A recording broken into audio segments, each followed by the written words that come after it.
এখন sir okay এমএমএপ্রোস এমএমএপ্রোস কি বলা আছে এখানে দেখেন মিস্টার এমএম উনি দুইটা থিওরি দিয়েছেন, একটা হলো 1958 সালে এবং 1953 সালে।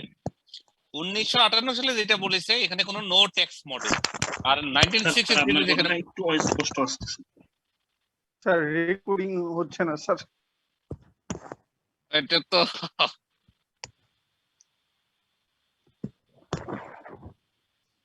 স্যার রেকর্ডিংটা কি করা যাবে? রেকর্ডিং না, Recording in progress. এই তো স্টার্ট হয়েছে। Thank you sir. ওকে হ্যাঁ 1958 1963 এমএম বলেছেন 1958 এ যেটা বলেছে এখানে কোনো ট্যাক্স মডেল নেই, নো ট্যাক্স মডেল। মানে এখানে দুই ধরনের ফার্মের কথা বলা হচ্ছে, একটা হচ্ছে আপনার ইকুইটি উইথ গিয়ার্ড ফার্ম আর একটা নো গিয়ার্ড ফার্ম, মানে 100% ইকুইটি ফাইন্যান্স, ঠিক আছে।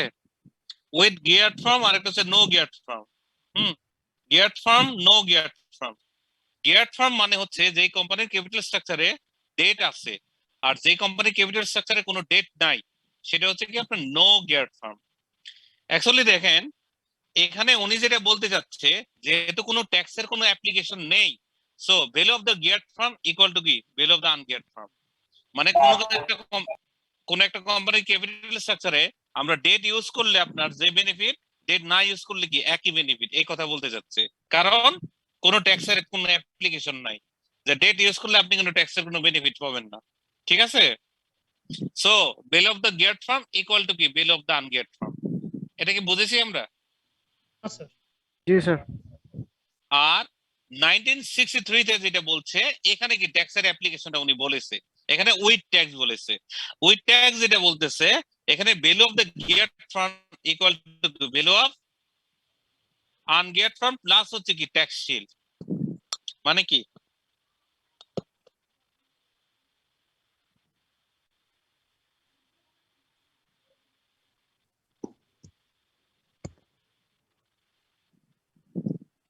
মানে স্যার এখানে ব্যাপারটা হচ্ছে যে ট্যাক্সের ইমপ্লিকেশন থাকার জন্য আমাদের ট্যাক্সের ব্যাপারটা কনসিডারেশনে আসতেছে ক্লিয়ারলি।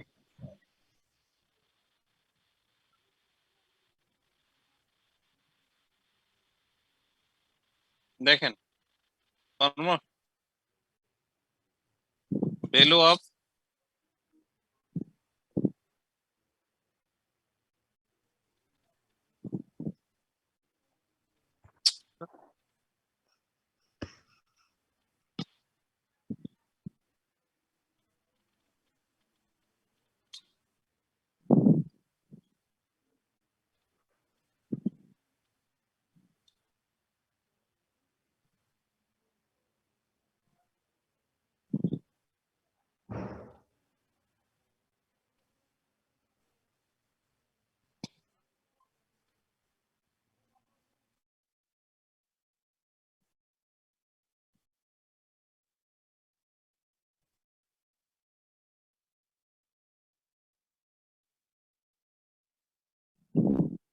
এই value of geared firm equal to কি ভ্যালু অফ আনগিয়ার্ড ফার্ম। আবার বলছে 1958 এ যেটা বলছে 63 তে যেটা বলছে value of geared firm equal to value of ungeared firm plus হচ্ছে কি ট্যাক্স শিল্ড। ট্যাক্স শিল্ড মানে ট্যাক্স শিল্ড আমরা পাবো। ট্যাক্স শিল্ড মানে কি বলেন তো?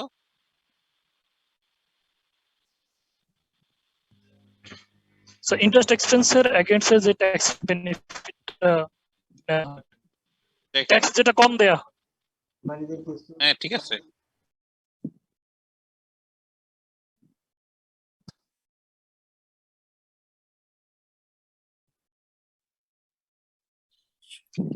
এখানে ধরেন প্রথমে সেলস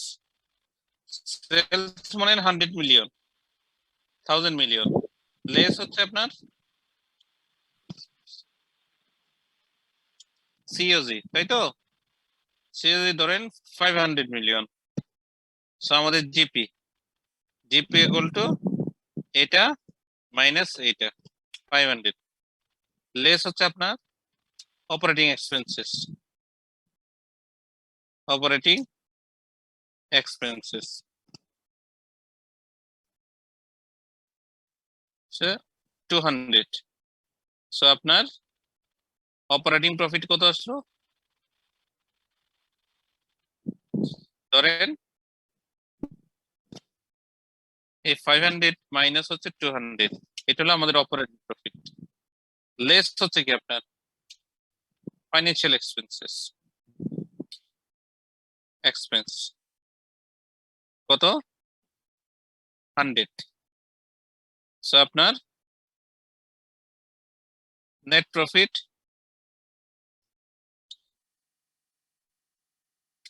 বিফোর ট্যাক্স মাইনাস এটা, লেস হচ্ছে আপনার ট্যাক্স, ধরেন 50%।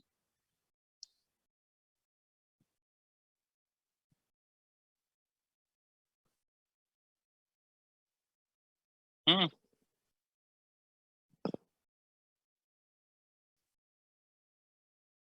ঠিক আছে। তো আসলো কত?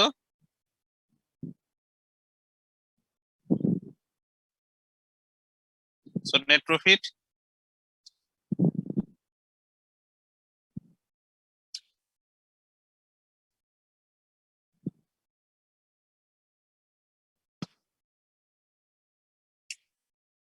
মানে কি কি দাঁড়ালো?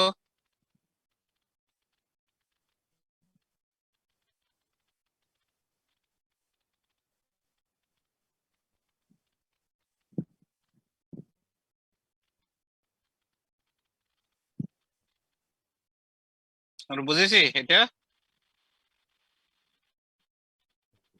জি স্যার।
দেখেন এখানে ট্যাক্স কত দিয়েছি আমরা?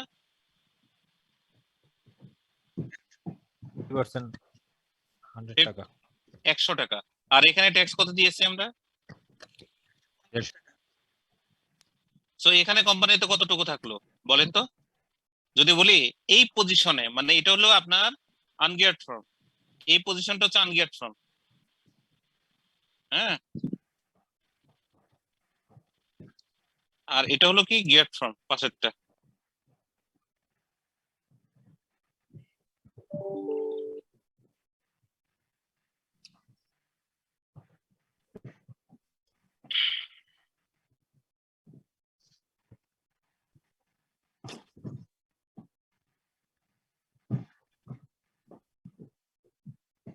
আমরা কি বুঝেছি এটা কি?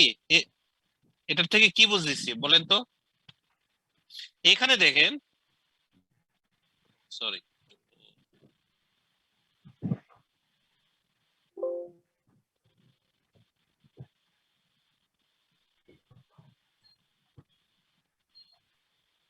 আমরা ট্যাক্স অথরিটিকে কত টাকা দিয়েছি? এখানে দিয়েছি 100, এখানে দিয়েছি 150। এখানে কত টাকা বেশি দিয়েছি বলেন তো? 50 টাকা আমরা বেশি দিয়েছি। এখন আমরা কি বলেছিলাম? আমরা ইকুইটি দেখেন এখানে ডেট হোল্ডারদেরকে দিয়েছি 100 আর ইকুইটি হোল্ডারদের দিয়েছি কত? 100। এই টোটাল কোম্পানিতে থাকলো কত? 200। আর এখানে দেখেন ডেট হোল্ডারদের দিলাম কত? নীল। ইকুইটি হোল্ডারদের দিলাম কত 150। সো এখানে উইথিন দ্য কোম্পানিতে দেখেন ডিস্ট্রিবিউশন হয়েছে 200 কোটি টাকা, বাট এখানে কোম্পানির উইথিন দ্য কোম্পানিতে ডিস্ট্রিবিউশন হয়েছে অনলি 150 টাকা। তার মানে কি কোম্পানির বাইরে চলে গেল 50 টাকা। আমি কি বুঝাইতে পেরেছি? এখানে ডেট হোল্ডাররা কত টাকা পারলো আনগিয়ার্ড ফার্মে? 0 টাকা। আর ইকুইটি হোল্ডাররা পেলো 150 টাকা। বাট এখানে দেখেন, সো ইন্টারনাল ম্যানেজমেন্ট যারা আছে তারা পেলো 150 টাকা, আর এক্সটার্নাল মানে কি ট্যাক্স অথরিটি কত পেলো? 50 টাকা বেশি পেলো, মানে 100 টাকার জায়গায় এখানে 150 টাকা পেলো। বাট এইখানে দেখেন, আমি মনে করি যে হচ্ছে সিস্টেমে করে রাখি। এখানে দেখেন আপনার ডেট হোল্ডাররা পেলো 100 টাকা আর ইকুইটি হোল্ডার পেলো 100 টাকা, তার মানে এখানে টোটাল 200 টাকা পেয়েছে, বাট এখানে কি আপনার পেয়েছে অনলি 150 টাকা। সো কোম্পানি ট্যাক্সের আনগিয়ার্ড হওয়ার কারণে কোম্পানির 50 টাকা বেশি কি বাইরে চলে গেল, বাট এখানে গিয়ার্ড হওয়ার কারণে কোম্পানি 50 টাকা কি উইথিন দ্য কোম্পানিতে রয়ে গেল। এটাই আমরা বলতেছি, যদি কোম্পানি ট্যাক্স থাকে মানে ট্যাক্স শিল থাকে অথবা ট্যাক্স অ্যাপ্লিকেশন থাকে, সেক্ষেত্রে কোম্পানি যদি ডিবেঞ্চার অথবা গিয়ারিং ইউজ করে, সেক্ষেত্রে company bill of the farm কি বেড়ে যায়। যতটুকু আমরা গিয়ার এই 50 টাকার জন্য ধরেন ফাইন্যান্সিয়াল এক্সপেন্স হচ্ছে 100, এর 50% হচ্ছে ট্যাক্স, এই 50 টাকার কি আমরা একটা ট্যাক্স শিল পেলাম, যেটা দিয়ে কি বিল অফ দ্য ফার্ম কি বেড়ে যাবে। So bill of the farm এখানে দেখেন 200, আর এখানে কি বিল অফ দ্য ফার্ম কত 150, মানে উইথিন দ্য কোম্পানির মধ্যে 150 আর এখানে কি আপনার 200 রয়ে গেল, তার মানে এখানে 50 দিয়ে কি বিল অফ দ্য ফার্ম বেড়ে গেছে। আমরা এটাই বলতেছি, যদি কোম্পানির ট্যাক্স শিল থাকে সেক্ষেত্রে বিল অফ দ্য ফার্ম কি বেড়ে যাবে বাই দ্য অ্যামাউন্ট অফ কি ট্যাক্স শিল। বুঝেছি? সবাই বুঝেছি? স্যার ট্যাক্স শিলটা স্যার লাস্টের লাইনটা আরেকবার একটু বলবেন? মানে আমি যেটা বলেছিলাম, এখানে গিয়ার্ড ফার্ম আনগিয়ার্ড ফার্ম, যদি গিয়ার্ড ফার্ম হয়, হ্যাঁ যদি গিয়ার্ড ফার্ম হয় তাহলে আমরা দেখতেছি কি ট্যাক্স শিল আমরা বেশি পাবো। সো ট্যাক্স শিল আমরা কোথায় সবচেয়ে বেশি পাবো? মানে গিয়ার্ড ফার্ম হলে আমরা ট্যাক্স শিল পাচ্ছি, মানে গিয়ার্ড ফার্মে আমরা ট্যাক্স শিল পাচ্ছি। ট্যাক্স শিল কত পাচ্ছি? ফাইন্যান্সিয়াল এক্সপেন্স ইনটু হচ্ছে কি ওই রেট অফ ট্যাক্স। এখানে ফাইন্যান্সিয়াল এক্সপেন্স হচ্ছে 100, এই রেট অফ ট্যাক্স হচ্ছে 50%। সো আমরা 50 টাকা কি আমরা ট্যাক্স শিল পাবো, তাই তো? আমরা 50 টাকা ট্যাক্স শিল পাবো। এখানেই দেখেন আমরা ট্যাক্স দিয়েছি 100 টাকা, বাট এখানে ট্যাক্স দিয়েছি কত 150 টাকা। কেন এখানে 150 টাকা বেশি দিলাম? যেহেতু কোম্পানির কোনো ফাইন্যান্সিয়াল এক্সপেন্স নাই। যদি ফাইন্যান্সিয়াল এক্সপেন্স থাকতো তাহলে আমরা কি এখানে আমরা এনবিআর কে আমরা কম টাকা দিতে হতো। সো এখানে আমরা অ্যাপ্লিকেশনটা দেখাইছি, যদি কোম্পানির ফাইন্যান্সিয়াল এক্সপেন্স থাকে সেক্ষেত্রে আমরা ট্যাক্স কম দিতে হচ্ছে 100 টাকা, দ্যাটস মিন্স 50 টাকা কম দিতে হচ্ছে। সো আমরা যেটা এই মেসেজ যেটা পেলাম ফ্রম দা এমএম অ্যাপ্রোচ, যদি কোনো কোম্পানির ক্যাপিটাল স্ট্রাকচারে গিয়ারিং থাকে, যদি কোনো কোম্পানির ক্যাপিটাল স্ট্রাকচারে গিয়ারিং থাকে, তাহলে value of the levered firm equal to value of the ungeared firm plus the amount of tax shield. মানে আমি ট্যাক্স শিল যত বেশি পাবো, কোম্পানির ভ্যালু অফ দ্য ফার্ম কি তত বেশি হবে। সো কোন পয়েন্টে আপনি ট্যাক্স শিল সবচেয়ে হাইয়েস্ট পাবেন বলেন?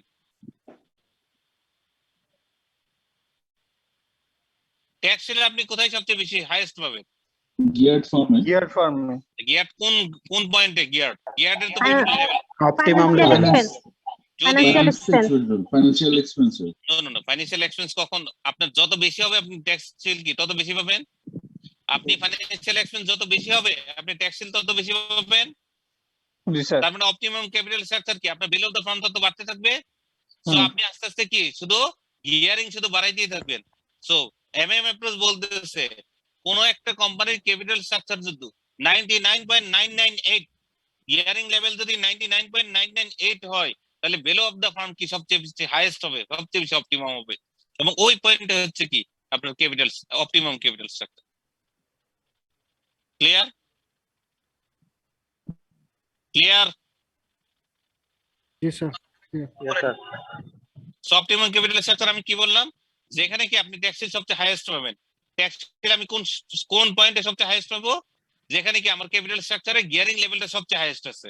সো আমার কোন পয়েন্টে কি বলে ওই গিয়ারিং লেভেল সবচেয়ে হাইয়েস্ট হবে? 99.998% আমার ট্যাক্স শিল গিয়ারিং সবচেয়ে হাইয়েস্ট হবে, এবং ওইখানে কি আমাদের ইন্টারেস্ট এক্সপেন্স সবচেয়ে হাইয়েস্ট হবে, এবং ভ্যালু অফ দ্য ফার্ম কি ওইখানেই সবচেয়ে হাইয়েস্ট হবে। That is the optimum capital structure. আপনি কি এগ্রিড? এগ্রিড? সবাই কি এগ্রিড? Yes, sir. সবাই স্যার এগ্রিড? বুঝেননি, না স্যার বুঝেননি বুঝেন নাই? কোন পয়েন্টটা বুঝি নাই? স্যার। আপনি কিছুক্ষণ আগে বললেন যে যদি হচ্ছে আমাদের ডেপ্থ বেশি থাকে তাহলে হুম। আমাদের হচ্ছে আমাদের আমাদের রিস্কটা বেশি হবে। হুম। তো এখানে যদি আমাদের, কিন্তু এই ক্ষেত্রে দেখছি যে আমাদের ডেপ্থটা যদি বেশি থাকে তাহলে আমাদের ফাইন্যান্সিয়াল এক্সপেন্সটা বেশি হচ্ছে এবং আমরা হচ্ছে ট্যাক্স শেলটা বেশি পাচ্ছি।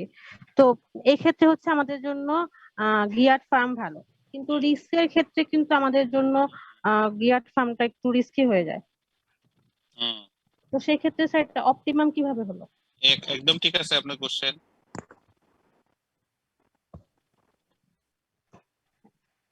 আর কার কোনো কোশ্চেন? ওনার ওনার পয়েন্ট আপনি বুঝেছেন?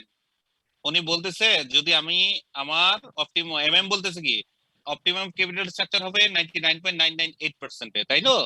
এখন ওই পয়েন্টে আমরা তো জানি কোন একটা কোম্পানির ক্যাপিটাল স্ট্রাকচারে যত গিয়ারিং দিব, হ্যাঁ, মানে ডেট যত বেশি হবে কোম্পানির ক্যাপিটাল স্ট্রাকচার তত রিস্ক।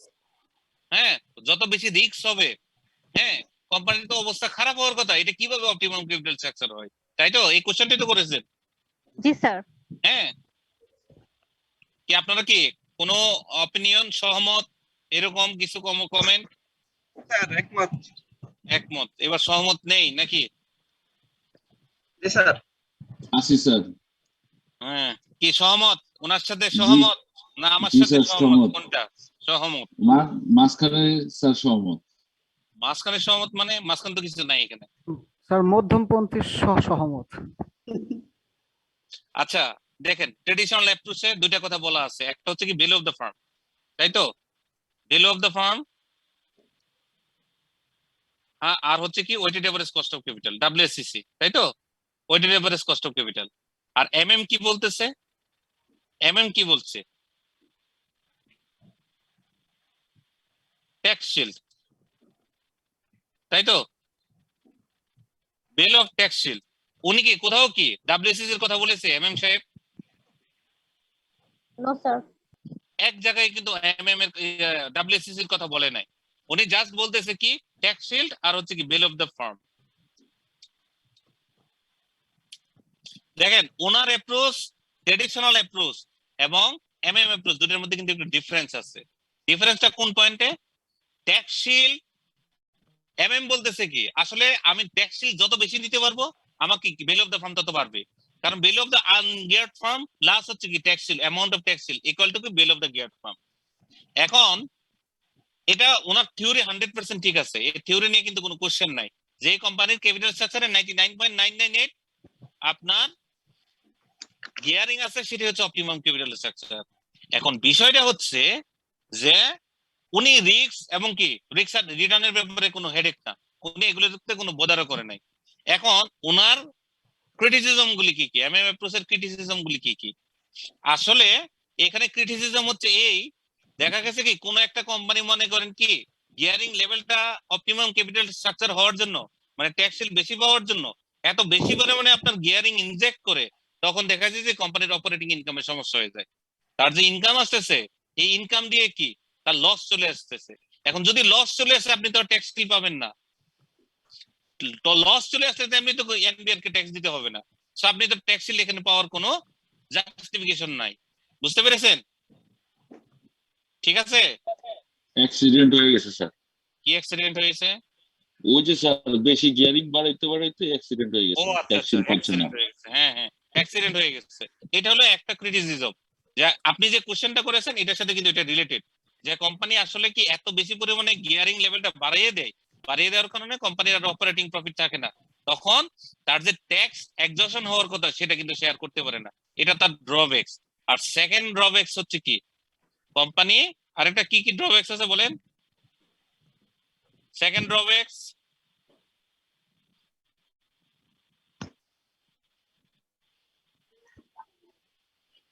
সেক্ষেত্রে স্যার ট্যাক্সের মানে পরিমাণটা বেড়ে যাবে স্যার। একটা বললাম ট্যাক্স ট্যাক্স এক্সজশন, তাই তো? ট্যাক্স এক্সজস্ট করতে পারে না, ট্যাক্স এক্সজস্ট, হ্যাঁ এটা হয় না। সেকেন্ড বললাম, দেখেন যখনই আপনি কি কোম্পানির গিয়ারিং লেভেলটা অনেক বাড়ায় দিবেন, যে এখন দেখেন ক্ষমতা কার হাতে চলে গেল? ব্যাংকের হাতে। 100% পার্টিসিপেন্ট কে? ব্যাংক, কন্ট্রিবিউশন ব্যাংকের। সো এখানে মালিক রেখে ব্যাংক কোনো দাম দিবে? No sir. ব্যাংক বলবে কি আসলে আপনি কি অ্যাক্রুয়াল বেসিসে অ্যাকাউন্টিং করতেছেন না ক্যাশ বেসিস করতেছেন? That is now not my headache. My headache is you have to pay your liability amount or insurance amount or instalment amount, যাই হোক না কেন, জি স্যার। নাকি সে তার ক্যাশ বেসিসের উপর ডিপেন্ড করবে। তখনই দেখেন এখানে কি মালিক এবং কি ব্যাংকের মধ্যে কি একটা কনফ্লিক্ট অ্যারাইজ করবে। এক কনফ্লিক্ট অ্যারাইজ করলে দেখেন অ্যাকাউন্টসের দায়িত্ব হচ্ছে মালিকের, মানে অর্ডিনারি শেয়ার হোল্ডারদের, হ্যাঁ যারা ডিরেক্টর অফ দ্য কোম্পানি তাদের। বাট ব্যাংক বলতেছে কি যে না, আপনারা অ্যাকাউন্ট ঠিকঠাক মতো করতেছেন না, দ্যাটস ওয়াই কি আপনারা আমার টাকা পয়সা কিন্তু দিচ্ছেন না। সো এখানে দুইজনের মধ্যে একটা কনফ্লিক্ট হয়ে এখানে 3 নম্বরে একজন পার্সন ঢুকে পড়বে, যাকে আমরা বলতেছি কি এজেন্সি কস্ট বেড়ে যাবে, অডিটর বেড়ে যাবে, আপনাদের কাজ বাড়বে আর কি। বুঝতে পেরেছেন? এটা আরেকটা প্রবলেম। আর 3 নম্বর প্রবলেম হচ্ছে আপনার, আপনি ব্যাংকরাপ্ট হয়ে যাওয়ার চান্স অনেক বেশি। ব্যাংকরাপ্ট,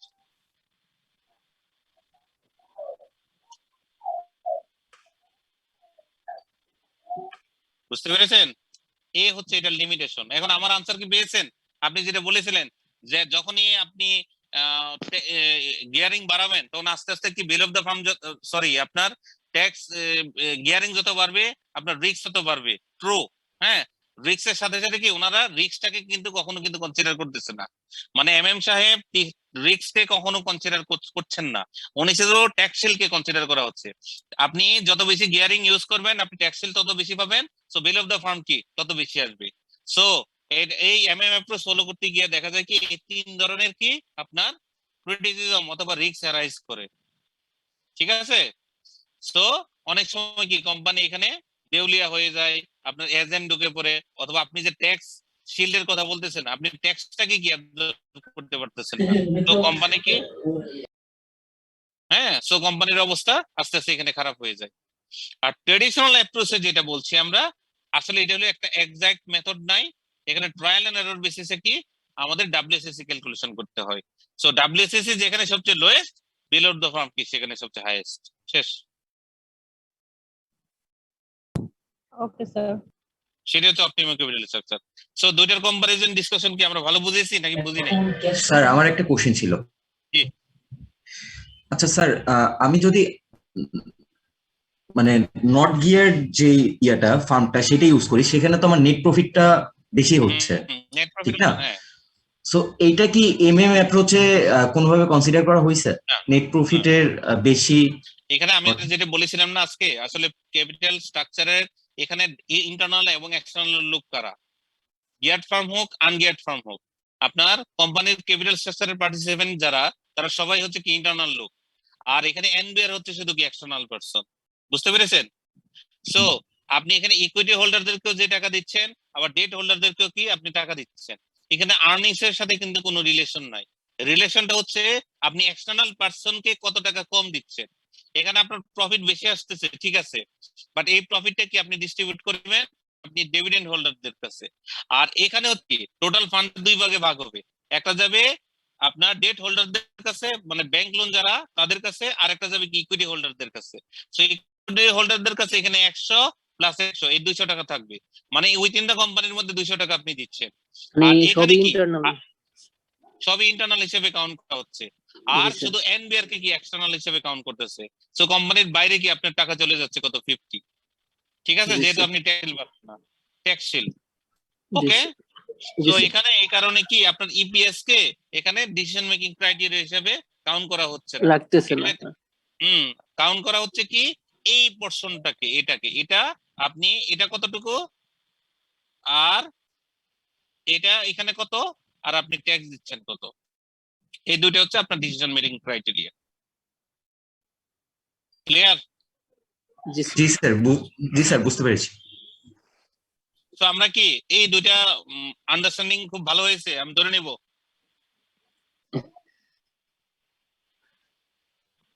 জি sir.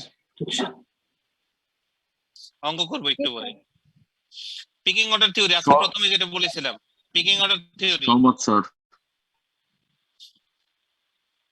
Pecking order theory, pecking order থিওরিটা অ্যাকচুয়ালি জানার কিছু নাই। আপনার কি এটা হলো একটা চলমান কন্টিনিউয়াস প্রসেস, যেটা আমি ফার্স্টলি বলেছি আজকে, যে আপনি বিজনেস স্টার্ট করেছেন বাট এখান থেকে আপনার প্রফিট আসতেছে, আবার আপনার টাকা দরকার হচ্ছে, আবার আপনি বিজনেস থেকে টাকা নিচ্ছেন, আবার হচ্ছে কি ডেট হোল্ডারদের কাছ থেকে টাকা নিচ্ছেন, আপনি আইপিও তে যাচ্ছেন, অনেক বড় স্ট্র্যাটেজিক ফাইন্যান্স নিচ্ছেন, আবার টাকা দরকার হচ্ছে, আপনি দেখা গেল কোন একটা ডাইভেস্টমেন্ট করতেছেন অথবা ক্যাপিটাল স্ট্রাকচার চেঞ্জ করতেছেন। এইভাবে আপনার ওই টাকা টাকা আনা আনা দেওয়া মানে টাকার সাইকেলটা কিন্তু চলতেই থাকবে, সেটাকে আমরা পিকিং অর্ডার থিওরি বলছি। এখানে আসলে জানার কিছুই নাই, বাট কোশ্চেনটা হচ্ছে এখানে আসলে আপনি কোন সোর্স আগে চুজ করবেন, কোনটা সেকেন্ড প্রায়োরিটি থাকবে, কোনটা থার্ড প্রায়োরিটি থাকবে। সো এই জিনিসটা যদি আপনি পড়েন তাহলে কিন্তু টোটালটা আপনি বুঝে যাবেন।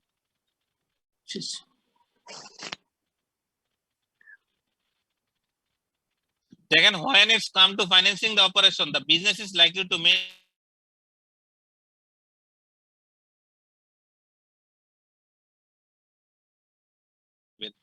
such as using fund or savings or other interest-bearing as the operational cost in order to more stock or raw material for the use of operation. যখন ফার্স্ট লাইন অফ স্যার আপনার এক্সেল শিটটা এখনো show করতেছে। Sorry, thank you.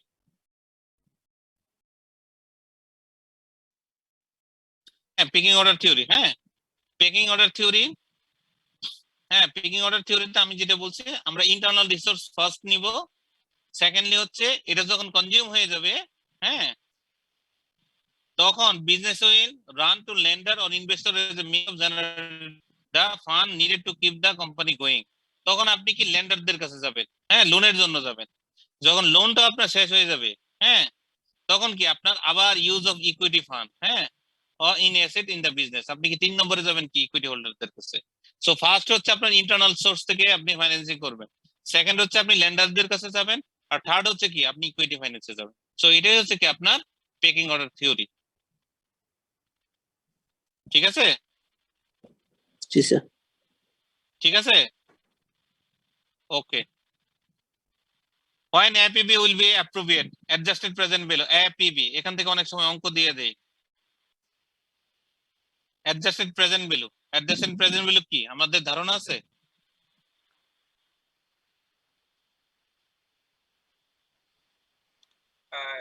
এটা সম্ভবত আমার portfolio basis যে invest করছি ওইটার প্রেজেন্ট ভ্যালুটা অ্যাকুমুলেট করা আর কি। না, এখানে কি অনেক সময় কি বেস এনপি, এখানে বেস কেস এনপি কি প্রথমে এটা বুঝেন। আমরা কি কোন একটা প্রজেক্টে যখন ইনভেস্টমেন্ট করব, আমরা কিন্তু প্রথমে কিন্তু ওই রেসপেক্টিভ প্রজেক্টের এনপিভি ক্যালকুলেশন করব। যদি এনপিভি পজিটিভ আসে তখন আমরা প্রজেক্টকে গ্রহণ করব, অ্যাকসেপ্ট করব, আর যদি এনপিভি নেগেটিভ আসে সেক্ষেত্রে কি আমরা আমরা প্রজেক্টটাকে রিজেক্ট করব। এখন অ্যাভয়েড করব।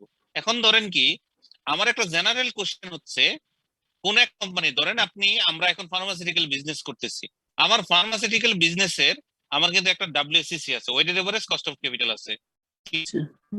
এখন এই WCC টা আমি অন্য কোনো প্রজেক্টে ধরেন আমি এখন একটা কি আমি ইয়া ফাইন্যান্স করতেছি, কি বলে ওটা, ওই প্রজেক্ট নিব, ওই আপনার ধরেন ফাস্ট মুভিং কনজিউমার গুডস অথবা বেভারেজ নিব। বেভারেজের নতুন বিজনেস আমরা ডাইভেস্টমেন্ট করব, নতুন একটা ইনভেস্টমেন্ট করব, নতুন একটা পোর্টফোলিও আছে।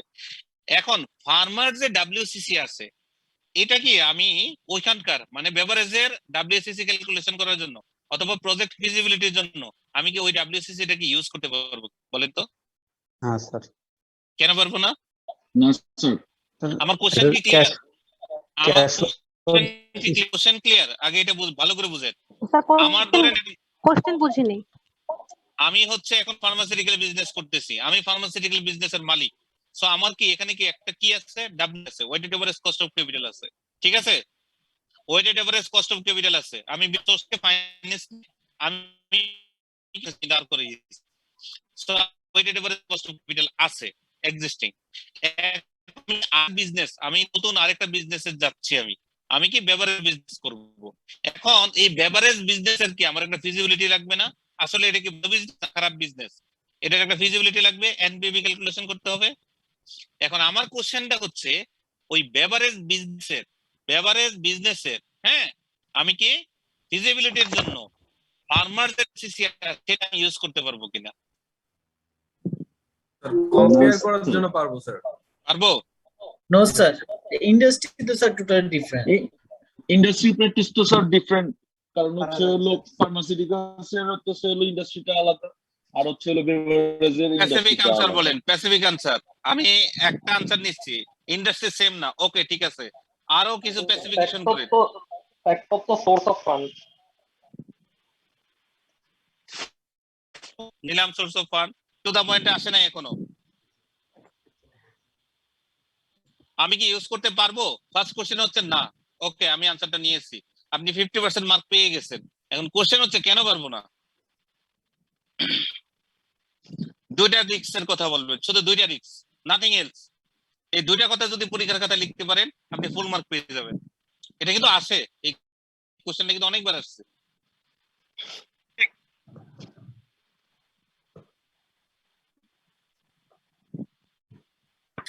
Sir, জি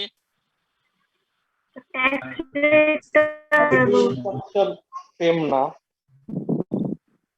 সরি, ক্যাপিটাল ওকে ক্যাপিটাল স্ট্রাকচার সেম না, ক্যাপিটাল স্ট্রাকচার সেম না মানে কি? ফাইনান্সিয়াল রিস্ক, ক্যাপিটাল স্ট্রাকচারের সাথে কোন রিস্ক রিলেটেড? স্যার এখানে ফাইন্যান্সিয়াল ফাইনান্সিয়াল রিস্ক। আর কি আমরা ইন্ডাস্ট্রি সেম না, এই কথাটা কি অনেকবার বলছি না? yes, sir. ইন্ডাস্ট্রি মানে কি বিজনেস রিস্ক সেম না।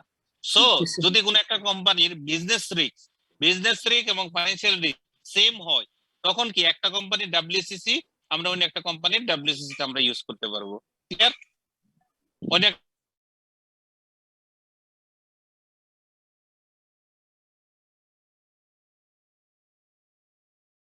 একটা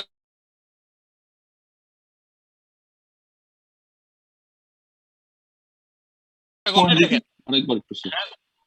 সরি ধরেন আপনার ফাইন্যান্স অথবা আপনার কি পিটি রেশনটা